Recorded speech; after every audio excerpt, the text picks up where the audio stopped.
Friends, ಎಲ್ಲರೂ ಹೇಗಿದ್ದೀರಾ? ಎಲ್ಲರೂ ಚೆನ್ನಾಗಿದ್ದೀರಾ ಅನ್ಕೊಂಡು ವಿಡಿಯೋ ಶುರು ಮಾಡ್ತಾ ಇದೀನಿ.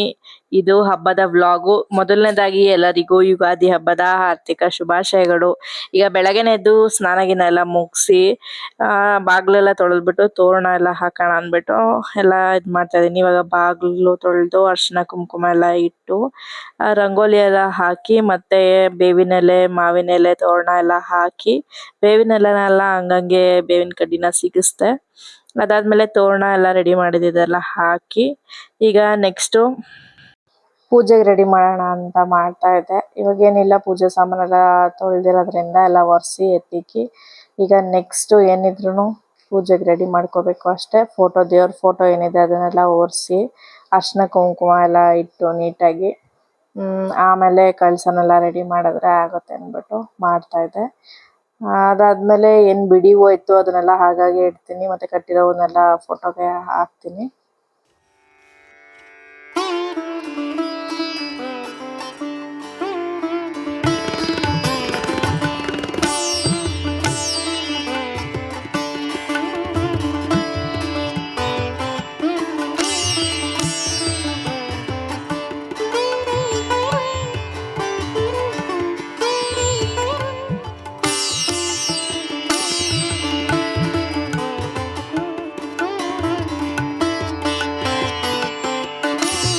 ಈಗ ದೇವ್ರ ಫೋಟೋಗೆಲ್ಲ ಹೂವು ಎಲ್ಲ ಹಾಕಿದ್ದಾಯ್ತು. ಆಮೇಲೆ ದೀಪಗಳಿಗೆ ಬತ್ತಿ ಎಲ್ಲ ಹಾಕಿ ರೆಡಿ ಮಾಡಿದ್ದೀನಿ. ಅದಕ್ಕಿಂತ ಮುಂಚೆ ಇದೊಂದು ಡೆಕೋರ್ ಪೀಸ್ ತರ ಮೀಶೋದಲ್ಲಿ ತಗೊಂಡಿದ್ದೀನಿ ನಾನು. ಅದಕ್ಕೆ ಸ್ವಲ್ಪ ನೀರು ಹಾಕ್ಬಿಟ್ಟು ಹೂವು ಏನಿದೆ ರೋಸು ಮತ್ತೆ ಶಾವಂತಿಗೆ ಅದನ್ನೆಲ್ಲ ಇಡ್ತಾ ಇದೆ. ಸುಮ್ಮನೆ ಚೆನ್ನಾಗಿ ಕಾಣಿಸುತ್ತೆ ಅಂತ ಹೇಳ್ಬಿಟ್ಟು ಇಡ್ತಾ ಇದ್ದೆ. ಇದ್ರದ್ದು ಲಿಂಕ್ ಬೇಕಿದ್ರೆ ಡಿಸ್ಕ್ರಿಪ್ಷನ್ ಅಲ್ಲಿ ಹಾಕಿರ್ತೀನಿ, ನೋಡಿ ಇಷ್ಟ ಆದ್ರೆ ತಗೊಳ್ಳಿ. ಈಗ ದೀಪ ಹಚ್ಬಿಡೋಣ ಅಂತ ಹಚ್ತಾ ಇದ್ದೆ. 7:30 8 ಗಂಟೆ ಎಲ್ಲ ಆಗಿತ್ತು. ಬೇಗನೆ ಪೂಜೆ ಮುಗ್ದೋಯ್ತು. ಈಗ ದೀಪ ಹಚ್ಚಿ ಪೂಜೆ ಮಾಡ್ತೀನಿ.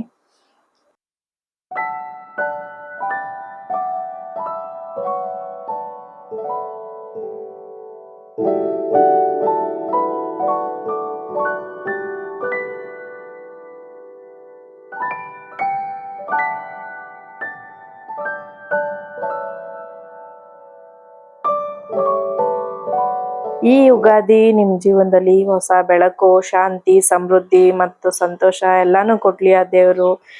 ಬೇವು ಬೆಲ್ಲ ಥರನೇ ಜೀವನ. ಜಾಸ್ತಿ ಬೇವುಕ್ಕಿಂತ ಬೆಲ್ಲನೇ ಸಿಗಲಿ ನಿಮಗೆ. ಅಂದರೆ ಕಹಿ ಎಲ್ಲ ಬಿಟ್ಟು ಸಿಹಿನೇ ಸಿಗಲಿ ಅಂತ ಕೇಳ್ಕೊತೀನಿ. ಎಲ್ಲ ಜೀವನದಲ್ಲೂ ಕಹಿ ಆಗಿರುತ್ತೆ. ಕಹಿನ ಮರ್ಸೋಕ್ಕೆ ಅಂತಲೇ ಸಿಹಿ ಇರುತ್ತೆ, ಅಂದರೆ ಖುಷಿ ಇರುತ್ತೆ. ಅದನ್ನು ನಾವೇ ತಂದ್ಕೋಬೇಕಾಗುತ್ತೆ. ಸೊ ಎಷ್ಟೇ ಕಹಿ ಘಟನೆಗಳಾಗಿದ್ರು ಮರ್ತು ಬಿಡಿ. ಜೀವನದಲ್ಲಿ ಎಲ್ಲರ ಜೀವನದಲ್ಲೂ ಅದೇ ಥರನೇ ಕಹಿ ಘಟನೆಗಳು ಬಂದೇ ಬರುತ್ತೆ, ಬರುತ್ತೆ. ಅದೆಲ್ಲ ಕಾಮನ್ನು. ಅದಿಲ್ಲ ಅಂದರೆ ನಾವು ಬರೀ ಸೀನೆ ತಗೋತಾ ಇದ್ರೆ ಜೀವನ ಏನು ಅನ್ನೋದನ್ನ ಅರ್ಥ ಮಾಡ್ಕೊಳ್ಳೋದು ಕಷ್ಟ ಆಗ್ಬಿಡುತ್ತೆ. ಸೊ ಎಲ್ಲರಿಗೂ ಯುಗಾದಿ ಹಬ್ಬದ ಆರ್ಥಿಕ ಶುಭಾಶಯಗಳು. ಎಲ್ಲರಿಗೂ ಒಳ್ಳೇದಾಗಲಿ, ಎಲ್ಲರೂ ಖುಷಿಯಾಗಿ ಹೀಗೆ ಇರ್ರಿ ಅಂತ ಕೇಳ್ಕೊತೀನಿ ದೇವ್ರ ಹತ್ರ. ಈಗ ಸ್ವಲ್ಪ ನೈವೇದ್ಯಕ್ಕೆ ಪ್ರಸಾದ ಮಾಡೋಣ ಅಂದ್ಬಿಟ್ಟು ರವೆಲಿ ಸ್ವೀಟ್ ಮಾಡ್ತಿದ್ದೆ. ಕೇಸರಿ ಬಾತ್ ಅಲ್ಲ ಇದು. ಇದನ್ನ ಏನಂತಾರೆ, ಸಜ್ಜಿಗೆ ಅಂತಾರೆ. ಏನೇನೋ ಡಿಫ್ರೆಂಟಾಗಿ ಹೇಳ್ತಾರೆ. ನಮ್ಮ ಕಡೆ ಈ ಥರ ಹೇಳ್ತಾರೆ. ಅದನ್ನ ಮಾಡೋಣ ಅಂತ ಮಾಡ್ತಾ ಇದ್ದೆ. ಬೇಗ ಆಗೋದು ಅಂದರೆ ಇದೇನೆ. ನಮ್ಮನೇಲಿ ಜಾಸ್ತಿ ಯಾರು ಸ್ವೀಟ್ ತಿನ್ನಲ್ಲ, ಸ್ವಲ್ಪನೇ ಮಾಡ್ಕೋತೀವಿ. ಅದು ಪ್ರಸಾದಕ್ಕಾಗಿ ಸ್ವಲ್ಪ ಮಾಡ್ತೀನಿ ಅಷ್ಟೇ.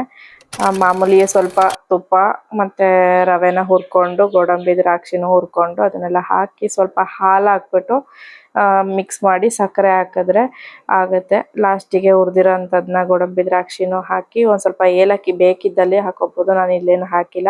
ಇಷ್ಟನ್ನು ಹಾಕಿ ಮತ್ತೆ ಪೂಜೆ ಮಾಡಿ ಪ್ರಸಾದನೂ ಇಟ್ಟು ಬಂದೆ.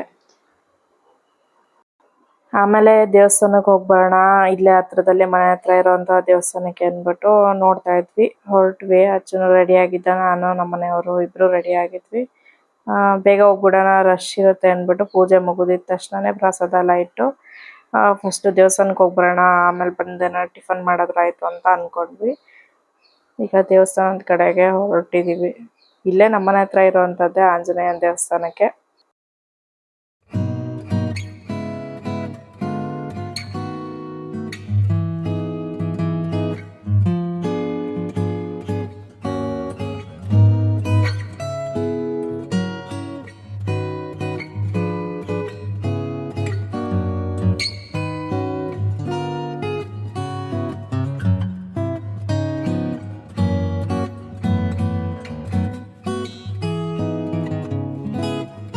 ಈಗ ದೇವಸ್ಥಾನದಿಂದ ಎಲ್ಲ ಬಂದೆಲ್ಲ ಆದ್ಮೇಲೆ ಪ್ರಸಾದ ಎಲ್ಲ ತಿಂದ್ವಿ ನಾವು ಅಲ್ಲೇ. ಸೊ ಅದಕ್ಕೆ ಮಧ್ಯಾಹ್ನಕ್ಕೆ ಏನಾದ್ರು ಮಾಡ್ಬಿಡೋಣ ಅಂದ್ಬಿಟ್ಟು ಮಧ್ಯಾಹ್ನ ಹತ್ರ ಆಗಿತ್ತು. ಈಗ ಪಲಾವು ಮತ್ತೆ ಹೆಸರುಬೇಳೆ ಕೋಸಂಬರಿ ವಡೆ ಮತ್ತೆ ಪಲ್ಯ ಇಷ್ಟನ್ನು ಮಾಡಿದ್ದೆ. ಏನೋ ಬಾಳೆ ಎಲೆ ಊಟ ಮಾಡಬೇಕು ಅಂತ ಅನ್ಸಿತ್ತು, ಅದಕ್ಕೆ ಇದನ್ನ ಬಾಳೆ ಎಲೆನ ಬುಕ್ ಮಾಡಿದ್ದೆ. 35 ರುಪೀಸ್ಗೋ ಅಥವಾ 40ಗೋ ಏನೋ 5 ಬಂದಿತ್ತು. ಸೊ ಅದಕ್ಕೆ ನನ್ಗೂ ಅಚ್ಚುಗುನು ನಮ್ಮ ಮನೆಯವ್ರಿಗೆ ಊಟ ಕೊಟ್ಟು ಕಳ್ಸಿದ್ವಿ. ಈಗ ಸಂಜೆ ಹಾಗೆ ದೀಪ ಎಲ್ಲ ಹಚ್ಚಿದ್ದ, ಅಚ್ಚುನೇ ದೀಪ ಹಚ್ಚಿದ, ಮತ್ತೆ ಸಾಂಬ್ರಾಣಿ ಎಲ್ಲ ಹಚ್ಚಿದ್ದ. ನಾನೇ ಹೋಮ್ ಮೇಡ್ ಮಾಡಿರೋವಂಥದ್ದು.